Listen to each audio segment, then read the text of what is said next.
All right, so I've used Pixabay and I've downloaded some of the things I think could help inform it. They're in my downloads folder. I'm just going to go ahead and swoop them to my desktop. And I want the largest size ones.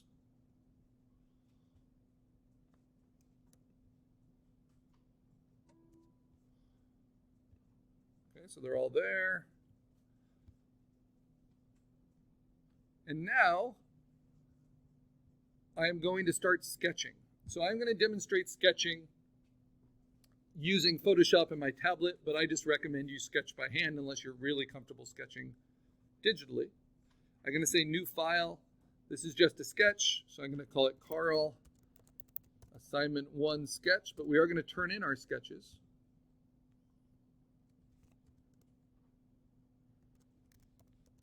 And this is for He-Man. So I'm going to make it landscape format, though it doesn't really matter.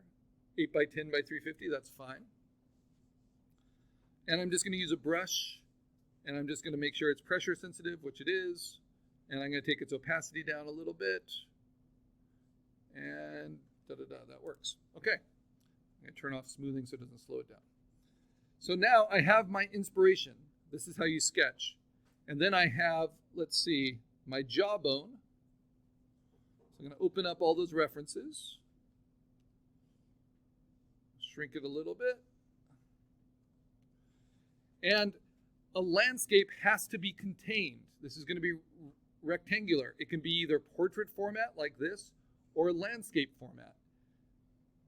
And if you really want to get good at this and understanding foreground, middle ground, background, you'll try sketching it both ways. So inspired by this, I'm going to have these teeth kind of like this in the foreground. And that's a foreground rock, right? Here. And then I'm going to look at some of the other reference I have. Like this crazy boulder. I'm going to put that in the middle ground. And then I might put some teeth on that. And then what else do I need? Well, I need some kind of high mountains in the background. I don't really have good reference for that yet, but I'm pretty confident I can find it.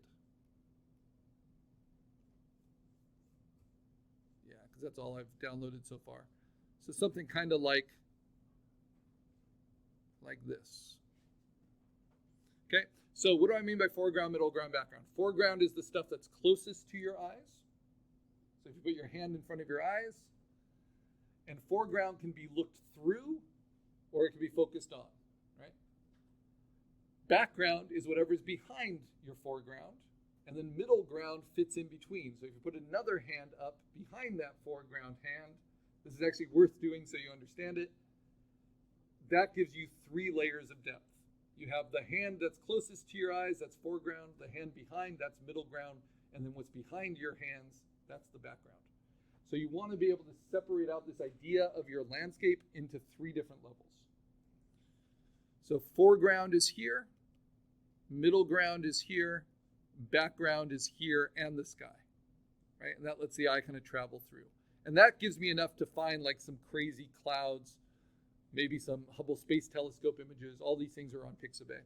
Now can I do the same thing in a horizontal frame? So I'm going to put the teeth in the foreground here and here. Right, that's foreground. Middle ground, I'm going to do these kind of weird rocks. Just kind of sitting in the open because they look split. And then there's this horizon line. And then behind the horizon line, I'm going to have these tall, pointed mountains. And then the crazy sky. So foreground, middle ground, background. All right? And then those are the sketches I'm going to use. It doesn't mean you need to put a ton of time into it. You just need to kind of think through how you want to tell the story. So this is what's called setting design for concept art.